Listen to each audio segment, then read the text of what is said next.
Good morning and warmly welcome you to the live webinar conducted by Lanka Hospitals. Today's topic is on the danger of ignoring dental, ENT and eye diseases during the COVID-19 pandemic. The objective of this webinar is to enhance the awareness about the risk of delaying eye, ENT and dental regular follow-ups during this pandemic situation. If you have any questions during this session, please feel free to send them into the chat box below. It's my pleasure to introduce the specialists in our panel today. Starting with Dr. Sureshan Muganathan, Senior Consultant, Oral and Maxillofacial Surgeon. He is the President of Asia Pacific Dental Federation and the former President of Sri Lanka Dental Association. Dr. Shan Muganathan is a visiting consultant at Lanka Hospitals, and he has got decades of experience in dental surgery. Welcome, sir. Next, we have Dr. Devanand Jha, Senior Consultant, ENT Surgeon, from a former Assistant Professor of All India Institute of Medical Science in New Delhi, and he has been Resident Consultant ENT Surgeon at Lanka Hospital since 2002.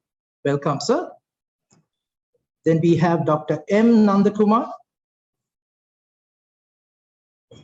Senior Consultant Ophthalmologist, formerly from Shankar Nethralaya, which is South Asia's largest eye care institute. Dr. Nandakumar has been Consultant Vitreoretinal Surgeon at Lanka Hospital since year 2006. Welcome, sir. To start the session, let me invite Dr. Sureshan Muganathan, Consultant OMF Surgeon, to address the audience. Sir? Thank you for the kind word of introduction. I think the COVID-19 pandemic has brought major disruption among the people, both financially as well as from the health point of view. And a lot of people avoid visiting hospitals because of fear of contracting the disease. And if you look at it, eye, ENT, and dental and oral regions are the practitioners who are working in this field are more risk of contracting the disease. But we as practitioners, we have never run away from the pandemic, and we have been seeing patients regularly, so that we have to make sure that patients not only, although you might avoid contracting COVID-19, but you may run into major issues by not visiting the relevant fields of practitioners and getting treatment for the conditions what we have. And basically, I think as the audience are more of non-medical people, so I will need to basically go through the basic outlines. I'll talk about what are the infections which can arise from dental and orofacial region, and I look at some of the potentially malignant diseases which can arise in the oral cavity, and how we can prevent all these things from happening. So most importantly, I'll just basically go look at the structures of teeth. If you look at it, you have the enamel, which is the outer part of your tooth, which is one of the most hardest part in your body. It's even harder than your bone, right? So if it's very difficult to have a disease on the enamel unless you are not looking after them well. The most important cause for enamel to get damaged is the acidic environment. So suppose if you have your food, and if you don't brush your teeth well, and you find that kind of bacteria which can settle on it, which produces an acid, creating acidic environment. Normally our oral pH is about 5.5. If it drops to below 3.5, then there can be erosions of the enamel. That's how you destroy your enamel. As long as you brush and keep your teeth well, you should not have any problems. Then the second layer, you have the dentine, because if you have any cavities in the enamel, hardly you will notice it, because unless there is a food packing or there is a cavity, you will not notice it till it goes to the dentine layer, because dentine layer is a sensitive part. So once the cavity goes to the dentine layer, then you tend to have the symptoms of having sensitivity. When you take ice or hot water, you tend to have pain. So that's that. But the initial pain you might experience once the cavity has formed. If it goes beyond the dental layer, then you go into the pulp. There you have the nerves and the blood vessels. Once it goes into that, it's a closed chamber. So whatever infection goes in, it will give you severe pain, right? Basically, throbbing pain, unbearable pain. Even if the pain will be even worse than your childbirth, right? So it's one of the uh, uh, severity wise one of the worst most pain you can experience, because you find building up of fluids within the chamber trying to cause stimulation of the nerve, causing a lot of pain. And once this infection from the pulp chamber goes further down, then it goes into the bone, right? From here, it can basically go into the bone. And by the time it goes into the area, then the tooth becomes dead. It becomes non-vital tooth or a dead tooth.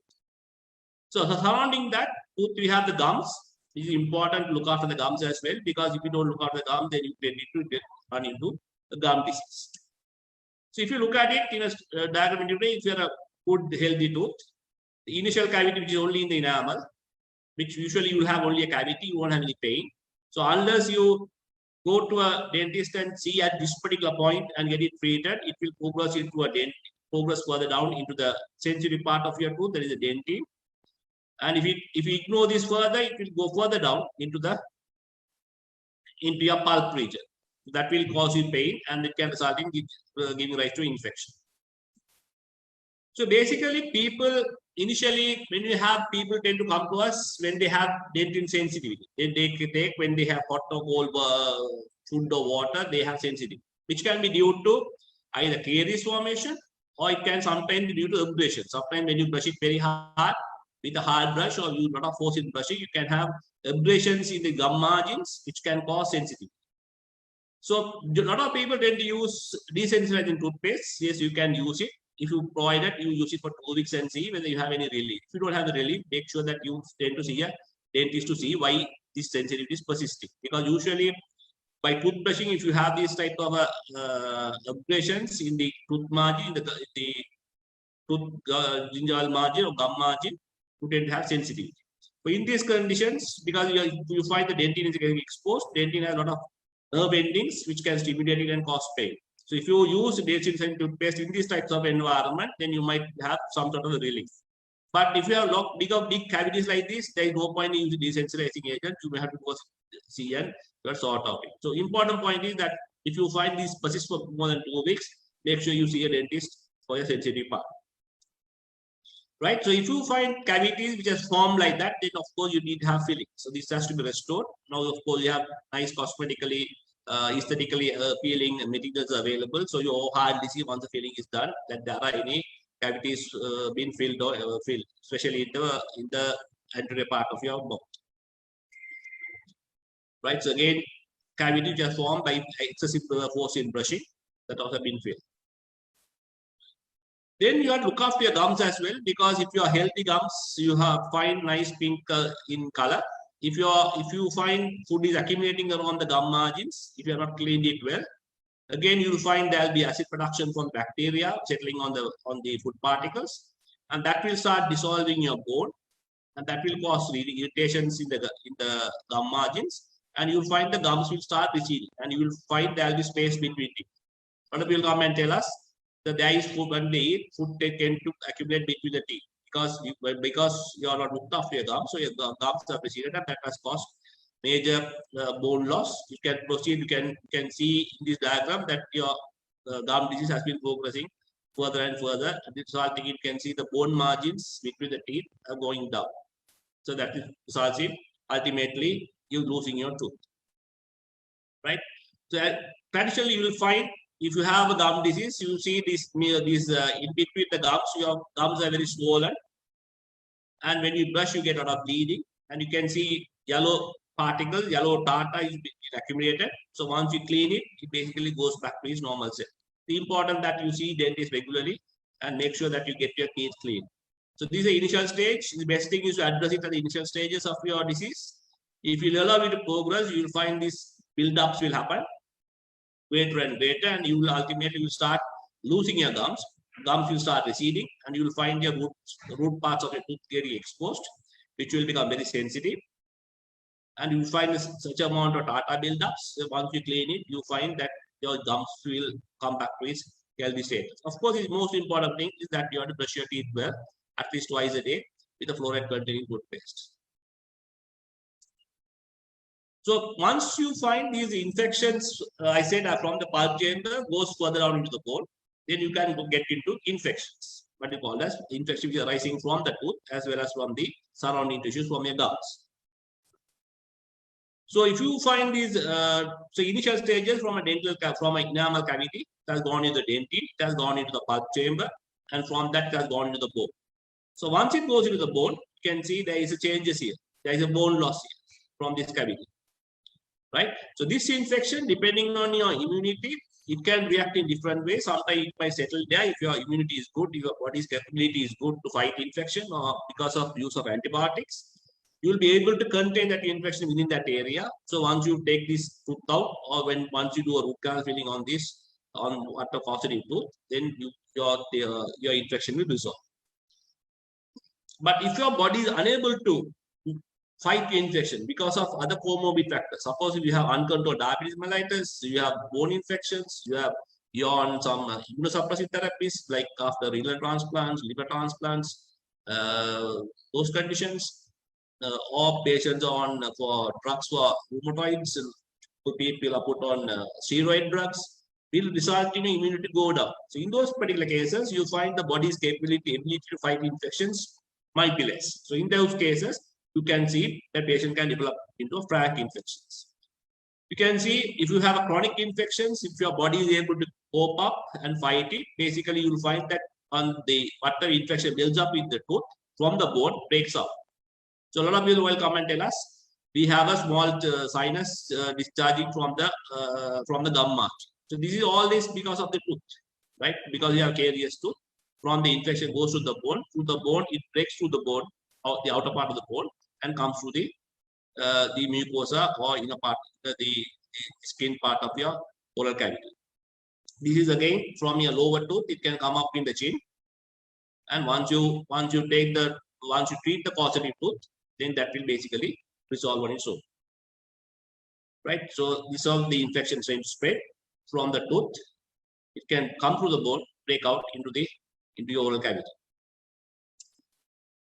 Right, again some examples. You can see again from this particular tooth, if there is an infection coming out. You can see on the x-rays, once you do the x-rays, we are able to see that there are infections or not. When you have a blackish area around the apex of the root, we know that there is an infection associated with this tooth. Again, you have an impacted tooth here. From here, this infection which has come up, and it is coming like a sinus in this region. Unless you take this tooth out, this sinus is not going to settle. So a lot of people might do treatment for this particular part without looking at this the causative agent. So by just only treating this abscess here, this is not going to settle, because again the patient is going to come back with recurrent type of abscesses because of these issues. This is again in a child. Again, if you find you don't look after the teeth well, again if you have chronic types of infections, it can result in what we call as a discharging sinus in the oral mucosa. But if you find the body is unable to fight the infections, then it becomes an abscess. So it can result in abscess, these are very dangerous. So unless you treat them early, very initial stages, you will be able to treat it well and early. If you don't treat it early, then it will become a life-threatening condition, right? Because these infections can spread in different ways. It can come into your cheek. It can go into the inner part of the floor of the mouth, or into the neck region, or it can go right behind the tonsils and into the pharyngeal regions, or into the throat regions. So it's important that we should not allow these abscesses to run about in every other areas in the mouth, because this becomes life-threatening indeed. Right, so you can see abscess, which is basically coming into the cheek. Fairly big abscess. You can see a shiny surface of the skin that shows that it is expanded in a short time. And depending on the type of infection, type of bacteria which is involved in causing the infection, the severity of the infection also might vary. So it's important that we need to identify early and treat them with appropriate antibiotics, basically with intravenous antibiotics. And sometimes we may have to, and most probably we may have to drain the abscess as well. Otherwise, you will not be able to get over these types of infections. right? So you can see different types of abscesses which are spread into the neck region, to the facial region, and most dangerous ones are the abscesses which is going back into the throat, into the throat or into the pharynx region, right? So because from here these abscesses can spread along the neck, deep down into the chest as well, right? Unless you treat them early. Right, again you can see different types of abscesses in the lower the neck region, anterior the neck. That's the side of the neck. This is in the palate region, in the roof of the mouth, just below the eye, and this again on the cheek and the chin region. So these are all from the teeth. From teeth, so infections can spread differently if you don't seek treatment very early. Right, so these, I said that abscess which goes into the throat region are very dangerous. People find difficulty in opening the mouth, find it difficult to swallow, so find it difficult to breathe. So it's important that you treat them before these happen. Right, not about a week ago, I had overseas patient, a foreigner who is living in Sri Lanka, coming up with similar types of abscess. Because if she had come one day late, basically she would have lived. Because she had been having pain, she was ignoring the pain, she was thinking it was from the joint, and was on all sort of antibiotics. And then basically she came because it was referred by some dental surgeon who was seeing the patients, realizing the severity of the condition. So we need to admit her and then treat appropriately towards recovery. So it's important that these things have to be identified early and treated appropriately. Otherwise it can be life-threatening. So these are neck abscesses which can spread along the neck, right? Which become life-threatening. Because these bacteria, once it enters the bloodstream, it can become a septicemic, and those things can cause death to the patients. So basically, when you have these types of infections, we need to look at and address if they are abscess, we have drained abscess. If you, depending on the size of the abscess, sometimes you might do a root canal treatment or a nerve canal treatment, or sometimes you may have to extract the tooth, or sometimes you may have to do a incision and drainage of the abscess, as shown in this diagram. Important thing is we have to eliminate the cause, and we need to treat them appropriately. A lot of people, when they have teeth pain, take only painkillers, because teeth pain, you have to identify why the teeth pains are there. Because if you think it is due to infection, you have to be treated with antibiotics. Because analgesics will not cure your problem, because analgesics might take the pain off, but underlying pain, why you get pain is because of infection. So unless you treat the infection, so only taking analgesics will not solve the problem. It is important to remember, always take appropriate medicines.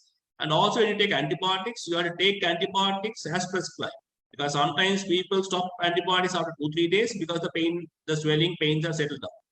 It's important that you take the antibiotics for the full course, because if you don't take antibiotics for the full course, there is a risk that you can develop resistance to those particular organisms, to the bacteria, and then whatever antibiotics you tend to give you, it may not work on it. So it's important that you take a full course of antibiotics for the particular duration, particular dosage, and complete the course. And once you complete it, then you have to look at, and if you are root canal treatment, then you have to go root canal treatment. Whatever it is has to be done to take over the causative factor. And importantly, you have to look at the underlying medical systemic condition, because most of the time when we have abscess, we always look for whether the patient has diabetic mellitus, because most of the time diabetic mellitus is an incidental findings. When we randomly check your blood sugar, you might see that your blood sugar is high. So it's important that, because when your body is not able to fight the infection, there is some sort of underlying issues your body is having, so which is not able to cope up with the infection. So we have to investigate that, and basically we need to correct those deficiencies. So it becomes a holistic approach. So not only the cause for the abscess, but we need to look at what are systemic conditions or what are other conditions that are causing these issues. So these infections can spread along the lymph channels, through the blood streams, and through other tubes. Right? We can basically, first scenarios, infection can go into the brain and causes what we call the sinus called cavernous sinus. It can cause thrombosis, and you can come with the symptoms like this. So these are all life-threatening conditions. Right? Or sometimes it can spread along the vessels of the neck, the greater vessels of the neck, and it can basically occlude those vessels. So these are all possible in severe infections. Then other important thing is now we see a lot of patients coming with, especially these are happens in children. They tend to have cavities at the gum margins, right? This is what is basically due to bottle feeding or due to feeding in the night, especially either milk or some sugary drinks, and the child tends to sleep with the nursing bottle throughout the night. So when you leave like this, you find a lot of these sugary stuff. The milk tends to coat the teeth in this region and stays over a long time. So from 9 o'clock, 10 o'clock in the night till next day morning till 7 in the morning. So these stays on the teeth, and that becomes a good media for the bacteria to go, and they produce an acid and they start dissolving this state. So it's important that when you are in children, you need to make sure that they don't they are not fed with feeding bottles. If you feed them in the night, make sure that you clean the teeth well and put them to sleep, because otherwise it can progress further. From the early stages, ultimately you start breaking, all your teeth will start breaking, and ultimately you will end up with having only a root stump stem. Right, so this is the process which can happen from early stages up to advanced stages. Probably by sometime even 2-3 years old, you'll find only no teeth is there, only stumps are there. Ultimately, this can cause infections to the child, and that needs to be extracted. So if you see these stumps being around, you need to take them out, because if you leave it alone, there can be infections arising from these root stumps. Then the other important thing is the malignant lesion which can arise from the oral cavity. So a lot of people tend to chew betel, areca, so you can have changes in the oral mucosa. You can see changes in the oral mucosa. So these types of white patches or red patches can be seen. It is easy to look at the oral cavity, because you can just, while brushing, just stay in front of the mirror and just look at your mouth, tongue, underneath the tongue and everything, there are changes. If you see any of these changes, it's important to see a practitioner so that it can be treated early. Because don't wait for this to advance. And if you are having habits of chewing beetles and all that thing, best thing is to avoid those habits, because those are the common causes for oral cancers and all the lesions. These are due to areca nut chewing. Beetle only chew areca nuts. Now people are getting away from beetle chewing. Now we see only areca nut. This is on a child. You can see a white patches here. You can see the tongue is very, very glossy, and these people can't find it difficult to open the mouth as well. You can see they can't put the tongue out, or they can't open the mouth. This is what is called as oral submucous fibrosis, all a habit related. So if you can avoid these habits, these things will not happen. And then you get common conditions in the oral cavities. You can see these types of patches. Basically, patients come and complain when they take spicy foods. They get burning sensation. This is a type of skin disease what you can get on your oral mucosa. This is one of the commonest skin disease you can get. It's called as lichen planus. So if you can see a practitioner early, that also can be treated, because these are very easy to identify, because you can look at your mouth staying in front of the mirror, and you should be able to identify when there are any changes in oral cavities. And importantly, other things are if you pick up any changes early, then you will be able to see some practitioner, and then you may be able to get it treated. Because if you leave it further, then it can lead into cancers. Right? You can see these are bigger tongue cancer. Right? So the common cause of death in Sri Lanka, the number one cause of cancers in Sri Lanka is oral cancers in males, and the fourth commonest is in the females. So oral cavity is accessible to anybody, even to the person himself, but still it becomes number one, because people don't give much care for the oral cavity or for the oral hygiene, the oral health. It's important that simple measures should be able to avoid people developing these types of diseases. Right, you can see different types of the different stages of the cancers.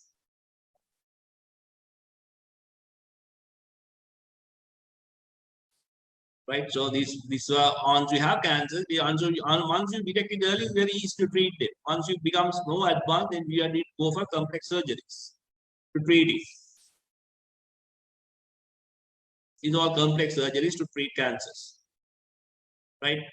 So you may have to harvest tissues from other areas. So these are complex cases. So important that if you can pick up early, you should be able to get it treated and come out of this with a good survival rate. So these are one of the black lesions on the face. You are called as basal cell carcinomas. To identify them, treat them early. And again, black lesions in your tongue. Again, always be aware of it. Right, in your tongue or oral mucosa, if you have any black lesions, always see the practitioner early as possible. Right, so those are most two important things which I want to highlight it. And so basic take-home message would be, if you can look after your oral hygiene, you can basically have a healthy oral cavity as well as a healthy life. So important thing is you need to brush your teeth twice a day with fluoride toothpaste. Don't use hard brushes, use soft brushes or medium brushes. Use floss to remove plaque in between teeth. And make sure that you examine your mouth regularly so that you can see any visible changes which can come up, which you would come across. And make sure that you have a regular dental checkup so that when you have any plaque buildups, tartar buildups, that can be cleaned up early. And if you have any cavities, which are basically in enamel, can be seen and addressed before it progresses further. And of course, you need to look at appropriate treatment when you have any dental problems. Thank you very much for your patient visit.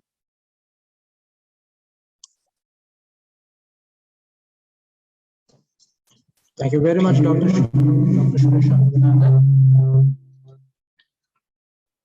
Let me invite Dr. Devanand Jha, Senior Consultant ENT Surgeon, to address the webinar. So,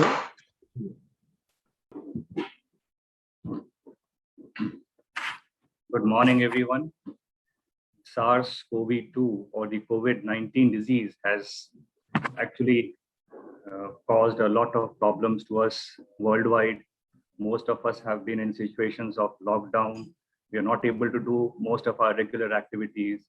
And certainly coming to the hospital seems to be something that we tend to ignore. And in the process, we tend to ignore a lot of our diseases.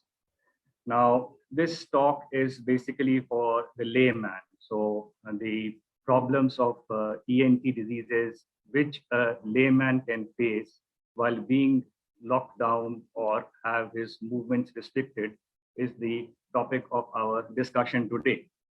So just before I start, let me again reiterate that the maxillofacial surgeon, the eye surgeon, and the ENT surgeons have a lot of overlapping areas.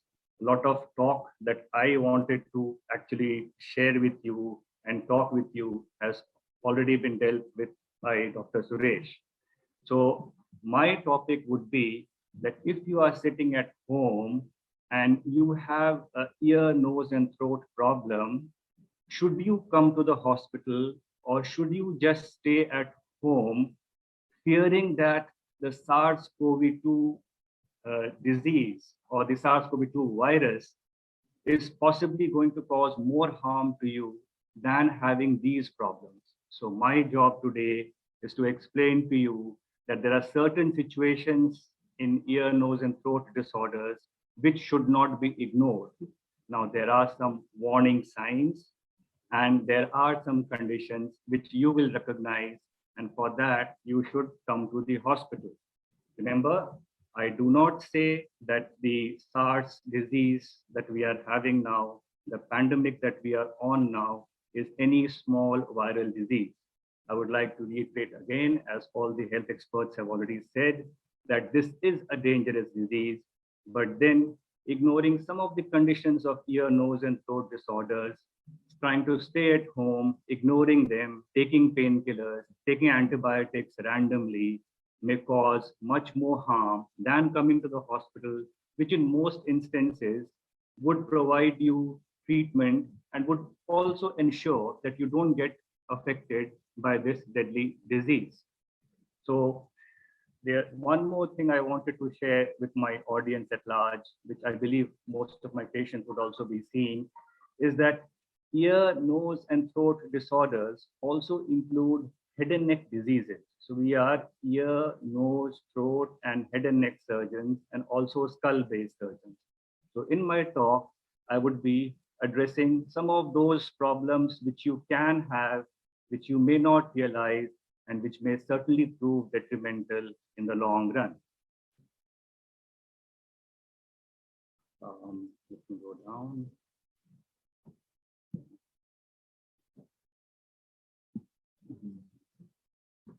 Okay, so let's start with the ear emergencies. Of late, for reasons unknown, I have seen a lot of patients coming with sudden sensory neural hearing loss. Now, some of the patients are very lucky, but many of them think that maybe a piece of wax has dislodged or it's blocking the ear canal. Maybe some water has gone in. There is a general perception that when you have a shower, the water gets entrapped in your ear canal, and you may occasionally not hear for a while, but later on you will get your hearing back. Now, how does one get this? One gets it usually through the air. It's in most instances a virus infection, similar to a and it can also be immune-mediated ear disease. And immune-mediated ear disease you will get these problems recurrently. So to emphasize that if you have a ear block and you suddenly do not hear well, do come to the hospital because prompt treatment is essential. We need to start you on medications, and we may also need to inject some steroid through your eardrum. Most instances, you may get your hearing back. But if you come later, several weeks later, unfortunately, whatever we try may not work. At this point, I would like to tell all my patients that you all know the way to take medications is you can take tablets, you can have injections. But one of the ways for us to deliver drugs into your inner ear is by injecting through your eardrum through a membrane called a round window. This is now called the fourth way of drug delivery to the inner ear. This has come as a big boon for us because now we are able to deliver drugs directly into your inner ear without having to put you on oral medications, which would be quite hazardous for patients who are high diabetics or who have other systemic problems. The second thing I want to emphasize is children who get up in the night with severe ear pains. Now, these are usually acute otitis media. Now, in most instances, I would say 9 out of 10 cases, they may have at home or the painkillers work. Many no would work, just all would work. That this is actually not the best treatment. Middle ear infections can lead to an extracranial complications, which we begin with. The child has middle ear infection. Now, for some reason, infection was rather, hence the infection is area, or even worse, he went with the infection into the brain area or the cover of brain area. That's called meningitis. So remember, ear pains in children also should not be ignored. All my patients that okay, is one system that takes precedence. The one system that takes precedence is ear. If you have any ear problem, please come to the hospital because you do not know what you are dealing with. One of the things one can have as a complication of ear problems is called mastoiditis, where you find that. So I was talking about acute otitis media and how it has the propensity to lead to intracranial and extracranial complications. Then we'll also,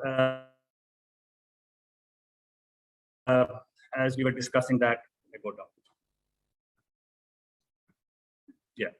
We also discussed about you had a pain in the child, or an adult had a pain in the night, and then the next day morning they found something behind the ear, and so those are the indications that something that was in the ear is starting to come out. So that's called a Bezold's abscess. But more dangerous than that would be the infections in the middle ear going into the brain, affecting the cover of the brain. That's called meningitis, or going into the intracranial cavity causing abscesses.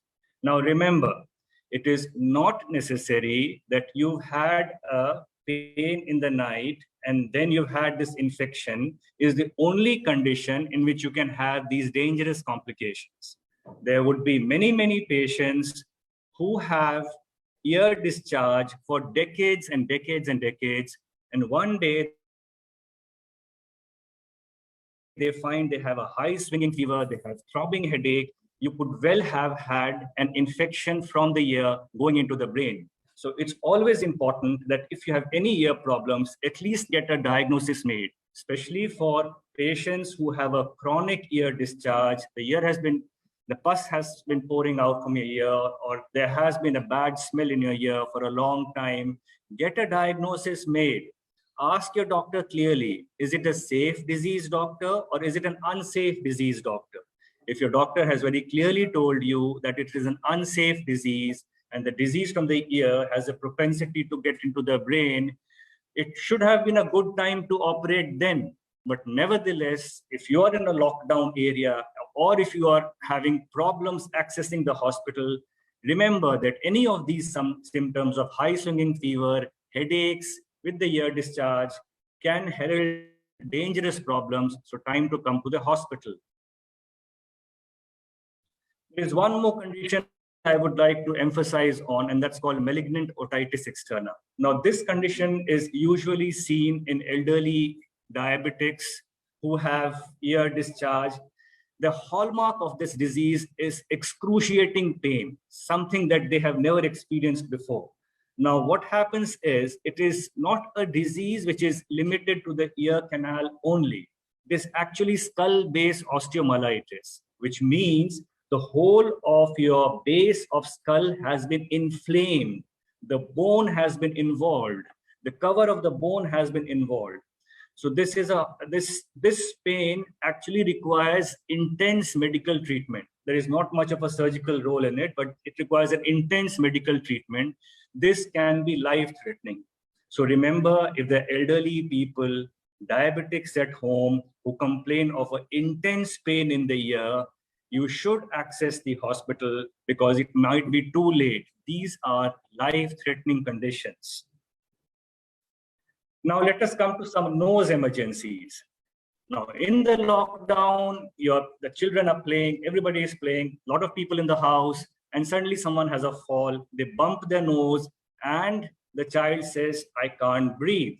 Or if an adult had an accident and he finds that he is not able to breathe. And then if you peek into your nose and you see some tiny red swellings there, you feel, well, put some nose drops, take an antibiotic, and it would go away. No, what you have developed is called septal hematoma, which means there is a collection of blood in the bone that divides the nose into two halves. It might just be a trivial trauma which has caused a small blood vessel to open up. Breathing difficulty might be the only symptom. Your child can get up again and start running again. But then if you ignore it, it may get infected. It will cause septal abscess.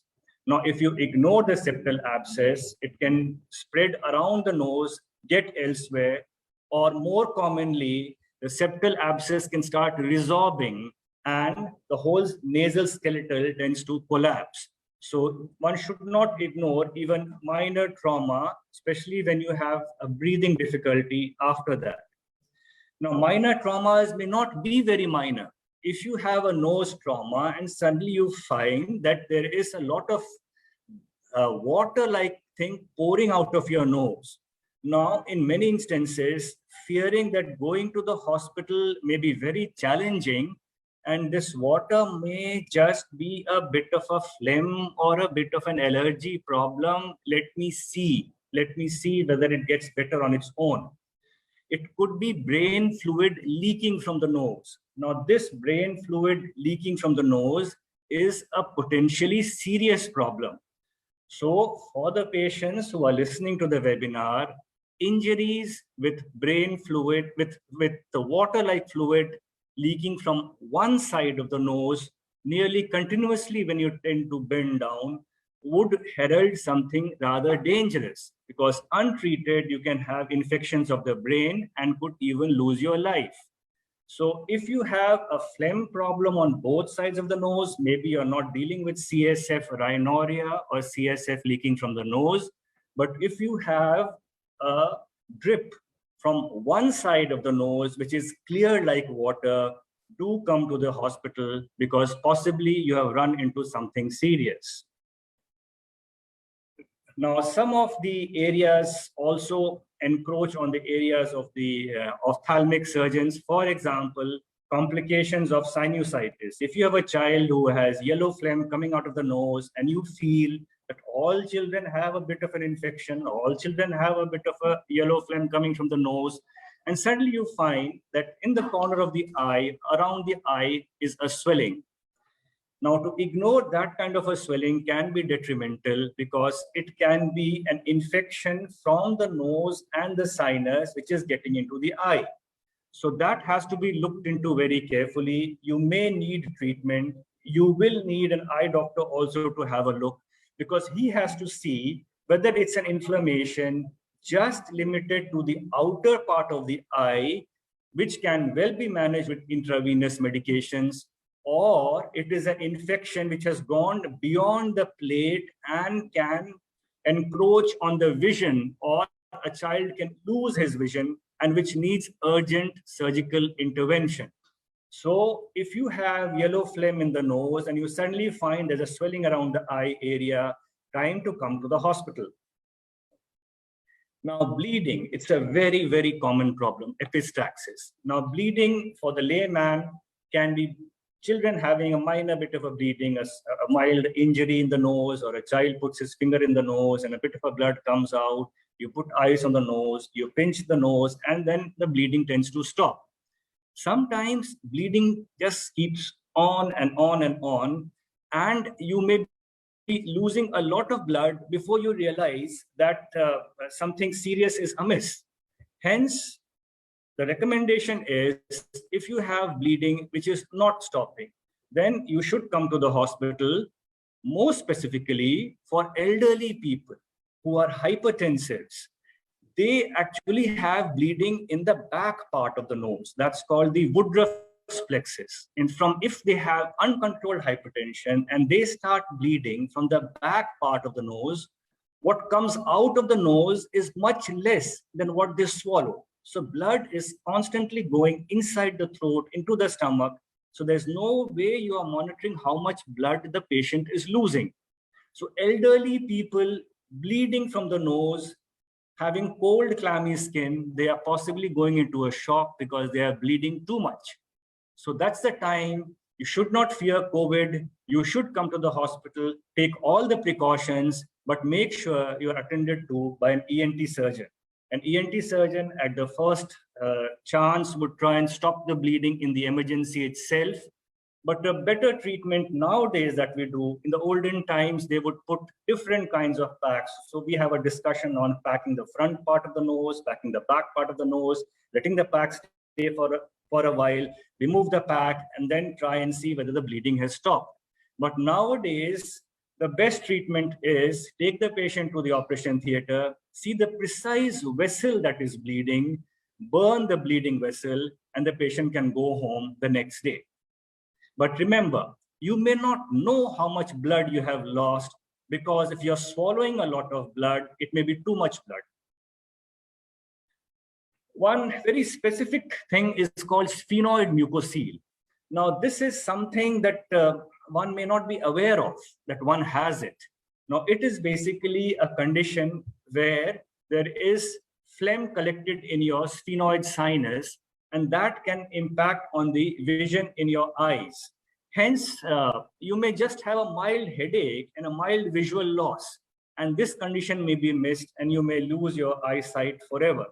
Hence, if you have headaches and any visual problem, you should come to an ophthalmologist, which my colleague will talk about more. Now, this is something which I really want to emphasize on, because yesterday also I have admitted a patient in our hospital with black fungus, that is rhinocerebral mucormycosis, a very, very dreaded condition. During the COVID pandemic, it had ravaged India, and India actually, they had not much of a amphotericin B left, because there was an epidemic in the pandemic of this rhinocerebral mucormycosis. Now, this condition has been with us since time immemorial. COVID has added a new dimension to it. But in our part of, in Sri Lanka now, COVID has not caused so much of rhinocerebral mucormycosis as patients who are immunocompromised, whose blood sugars are very high. The patient that I admitted yesterday, she had an uncontrolled blood sugar of 500 to 600. And she was just not able to control. She couldn't access hospitals. She couldn't access doctors.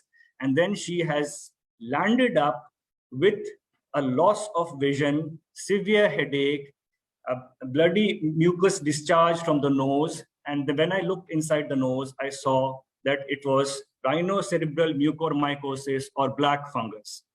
For the layman, how dangerous is black fungus? Now, black fungus is more dangerous than any cancer known to man, because this black fungus can actually kill you within a few days. There are no months, there are no weeks. This is relentless in its progression, especially in immunocompromised patients. The black fungus spreads. It respects no boundaries. It blocks your blood vessels. Your tissues start turning black, and then it gets into your brain, and it's all over in a matter of couple of days. So it's of paramount importance that if you have an immunocompromised patient at home and thinks he starts losing his vision, or he has a blood-tinged discharge from his nose, do come to the hospital. You never know that there would be black fungus, and treatment urgently is very, very important. Otherwise, you may lose the patient in no time. Throat emergencies, of course, there are conditions like supraglottitis, wherein if you ignore these infections, which means infection in the lower throat, you're not able to visualize it, but you can feel a severe throat pain. You're not able to swallow even water. Your speech has changed. And then you feel, maybe I'll take a bit of an antibiotic and wait. That might be too late. You might not be able to breathe, and hence you may even lose your life. So any pain lower down in the throat, which you're not able to see, is a good time to come to the hospital. Of course, tonsil infections can start as a peritonsillar abscess or can lead to a peritonsillar abscess. And those are what my colleague has also described, that can be life-threatening infections. Dr. Suresh has talked about deep neck space abscesses. These have to be treated urgently, otherwise they can lead to mediastinitis. That means the pus from the neck can track into the chest, and then you may lose your life. Stridor is something which you know, and your people around you will know, because if there is a breathing problem, or if there's a high-pitched musical sound, the commonest cause can either be a foreign body lodged there, it can be malignancies, or it can be infections. Now, if you have a breathing problem with a high-pitched noise, do come to the hospital straight away, because the time to salvage might be very less.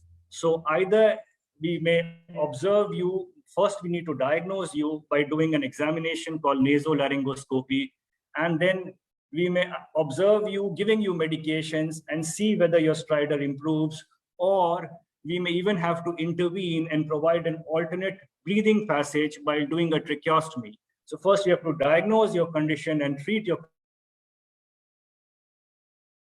condition. And this is something, high-pitched breathing difficulty, high-pitched noise while you are trying to breathe, a severe breathing difficulty warrants an immediate visit to the hospital despite all odds. Head and neck, of course, Dr. Suresh has also talked about it.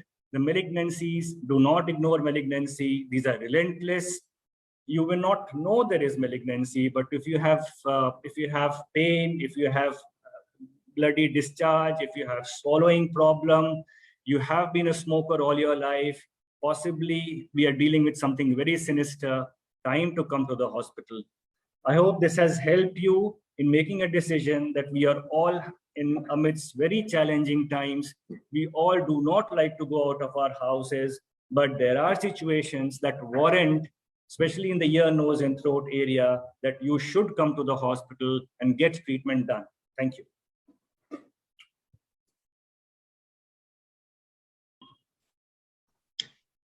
Thank you very much, sir, for your valuable time. And there were a few question and answers, of course. Our Dr. Panel will be just attend to your questions. Let me introduce Dr. Nand Kumar, Senior Consultant Ophthalmologist, will be just addressing the gap. Sir. Thank you. Good morning, everyone. I will be focusing on certain eye problems that should not be ignored during this pandemic. Dr. Jha and Dr. Suresh have covered a large range of topics, many of which, as Dr. Jha said, are overlapping with our field. My focus in this talk is essentially going to be on certain diseases that are not currently emergencies, but we believe that the lack of follow-up and the lack of regular checkups that we are noticing today due to the pandemic, it will give rise to an epidemic of these kind of diseases in the future. Having said that, let us go ahead with the talk. We all know very clearly that the pandemic has disrupted our lives completely, and most of us are dealing with fear of sickness, fear of sickness of our near and dear ones. We are dealing with financial difficulties in obtaining prompt medical care, difficulties in transportation caused by lockdowns. Many of us are not very comfortable with the new digital age and WhatsApp and Zoom connection with doctors. And what all this has led to is a lack of or a breakdown in the regular follow-ups and the regular pattern that we had of going to doctors. And this, we fear, is going to give rise to a second pandemic, a second epidemic of various diseases caused by this neglect of routine checkups. A pandemic is no time to ignore eye care. This was in fact a title of an editorial of the American Academy of Ophthalmology recently. But common sense suggests that unnecessary visits to hospital should be avoided. So what we are trying to say, what we are trying to address in this meeting is give you certain guidelines where you can decide which conditions require a hospital visit, of course, with due precautions. As Dr. Jha also mentioned, unnecessary outdoor visits, unnecessary visits to the hospital should be curtailed, but there are certain things that cannot be ignored. Luckily for us, ophthalmic emergencies generally are not ignored by most people because they generally produce severe symptoms, and most of us would go to a doctor at least within 48 hours of these problems happening.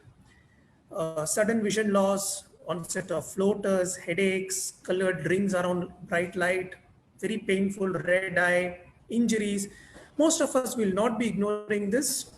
And luckily for us, most of our hospitals have fully functional 24/7 functional emergency departments. Our eye clinic is also fully functional even in the pandemic, and you can seek immediate care. I am not really going to focus on the eye emergencies, but more than that, I am going to focus on certain conditions that we do not consider as emergencies, but we believe will produce a major impact on our health after this pandemic. So these common diseases are diabetic eye disease, age-related macular degeneration, glaucoma, eye injuries, poorly treated or mistreated infections, especially during this pandemic, and pediatric eye disorders. Now, most of us are aware of the severity of the seriousness of these diseases, especially diabetes, age-related degeneration, and glaucoma. But what most laymen fail to appreciate is that these diseases creep in very slowly. They cause a very slow, steady, progressive vision loss, most patients are not aware of these problems until significant damage has happened. And the only way we can catch this damage early and start treatment early and prevent severe vision loss is by regular checkups. Again, most laymen are not aware that poorly treated eye infections can give rise to vision threatening complications. And pediatric eye care has been significantly ignored in this pandemic, and poor pediatric eye care is a major reason for functional vision loss in young adults. And this gives rise to various future complications like inability to apply for certain jobs. And this is something that needs to be addressed. Unfortunately, these are certain areas that we have identified as being the worst hit by the pandemic. And these are areas where regular follow-up to the hospital is required. We will just talk about some of these in detail. Diabetic eye disease is, I think, a most common cause of severe vision loss in adults in our countries. Though diabetes causes a wide range of problems like nerve paralysis, cataracts, glaucoma, the most important cause of vision loss is diabetic retinopathy. And this is something that can be diagnosed early, because you must remember that the eye is an organ where we can examine the interior quite easily. So the eye actually is very difficult to hide signs of the disease in the eye, but it requires regular checkup. So diabetic retinopathy produces a variety of problems. Most patients with retinopathy have been found to have some amount of retinopathy right at the time of diagnosis. Younger patients have retinopathy a little earlier, but they are at a risk of rapidly progressive disease. The duration of the disease, the poor control of comorbidities are the main factors that cause this condition. Diabetic kidney disease is also noted in many patients with retinopathy. So how do we diagnose this and how do we prevent these problems? This is the normal retina. What you see are the blood vessels in the retina. Retinopathy causes bleeding in the retina. We can see these dots of bleeding in the retina, and this bleeding progresses. So it progresses to stages known as non-proliferative retinopathy to a more severe form. And then subsequently, it causes abnormal blood vessels to form, which is called as PDR or proliferative retinopathy. These blood vessels bleed, they cause retinal detachment. So you can see the internal architecture of the retina is grossly damaged in advanced cases of retinopathy. But it need not be like this. These changes can be caught in the early non-proliferative stages itself, provided you can come for regular follow-ups. So the eye checkup to be done in type 1 diabetics as soon as the disease is diagnosed. And in type 2 diabetics within the first 3 years of diagnosis of diabetes. The review protocol is what has been maximally affected in this pandemic. We generally recommend that diabetics should have a checkup once a year if your diabetes is under good control, and once in 6 months if the HbA1c is more than 8. But once some changes of retinopathy are found, the frequency will also change. It will depend upon the severity. So we can see a patient 3 monthly, 6 monthly, or 9 monthly, depending on the severity of the diabetic retinopathy. And very important, once diabetic retinopathy has been found and it has required some kind of a treatment, then thereafter regular 3 monthly checkups are mandatory, irrespective of whether any new problems happen or not. Now, this is something that has often been ignored. So how long does it take? Now, this is extremely important in this current pandemic scenario where most of us are very unwilling to come to hospitals or spend extra time in the hospitals. So basically, it is not just a checkup for glasses. We do require certain drops to be put in the eye to make the pupil wider and do an examination. But it's very routine, it is non-invasive. You can go back quite comfortably, though we recommend not to drive on that day. But it usually does not take more than 25 to 30 minutes to complete this initial assessment. And the process can be further streamlined by prior appointment. So this is the test that we do. Most of these, as you see, are completely non-invasive. They just involve shining bright lights into the eye. And this is usually more than enough to diagnose early diabetic retinopathy and to treat it if required. If at all significant changes are found, then further investigations are conducted.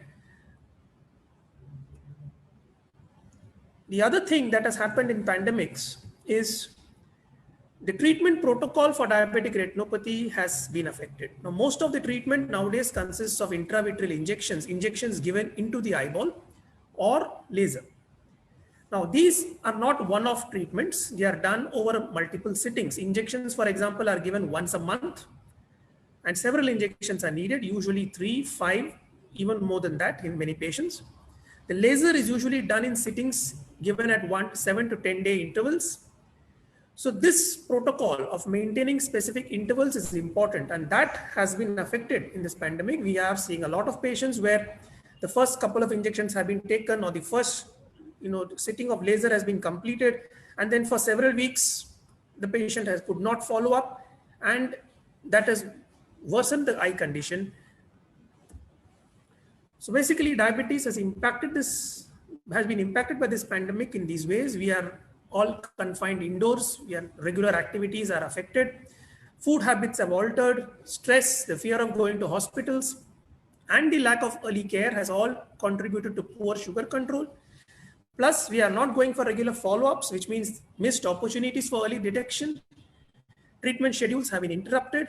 All these have contributed to significant worsening of the diabetic retinopathy and diabetic eye disease in general. The other thing that has been affected in glaucoma, in pandemic, is the glaucoma screening and the follow-up care. Now, as we know, glaucoma is a slowly progressive silent disease. It is responsible for an irreversible blindness in adults. It can be easily treated and controlled, but screening and regular follow-up are essential for preventing blindness. Again, the diagnosis and management, regular follow-ups is not a very complicated process. It involves a few short tests in the OPD. Again, you should not spend more than maybe 30 to 35 minutes for a routine glaucoma evaluation. But what we have noticed in this pandemic is, in addition to not being able to come for routine care and follow-up because of the lockdowns or the transportation issues and the fear of going to the hospital, is that there has been a non-availability of certain medications that have been prescribed. Patients have been unable to buy the medications on time, either due to financial difficulties or the pharmacies not having adequate stocks. Luckily, there have been several initiatives that have been undertaken by many companies, by various major pharmacies, to supply these medications at home on WhatsApp. Various generic products have also come into the market, so things are much easier now. In case of any difficulties in obtaining medicines, we generally urge you to contact your doctor as early as possible, since a long gap without medications is not advisable. It's also advisable to maintain an additional stock for at least a month. A few surveys have been conducted worldwide and by the Royal College of Ophthalmologists recently, which said that up to 50% of patients were not attending even urgent appointments. Similarly, the University Hospital at Southampton did a study on diabetic retinopathy and found that patients now presented with much more severe disease, and there was a significant worsening of diabetic macular edema and retinopathy. Recently, the Arvind Eye Hospitals in Madurai had a survey where they found a 43% drop in patients in their glaucoma clinic, and 15% of patients in a survey said they were irregular with their medications during this period. So we can only surmise what the complications are going to be in the coming months. The other thing that needs to be focused on is pediatric eye care. Generally, we need to remember that children who require glasses, children who have squint, require regular modification of the glasses as the child grows. In addition, now most children are online on their computers, and they have developed computer vision syndrome, the eye strain, dryness, and the worsening of the glasses. And so it requires regular checkups to prevent complications. What does happen is, if the children, refractive errors and squints are ignored, they do develop a long-term condition called as lazy eye, whereby the vision is permanently reduced and it's extremely difficult to reverse. It has been a proven fact. Many studies have shown that regular outdoor activities are essential to reduce the progression of myopia. That is a minus number in children. But unfortunately, nowadays, most children are stuck indoors and online, and this has predisposed many children to refractive errors. So again, regular checkup of the children a little more frequently than usual is recommended.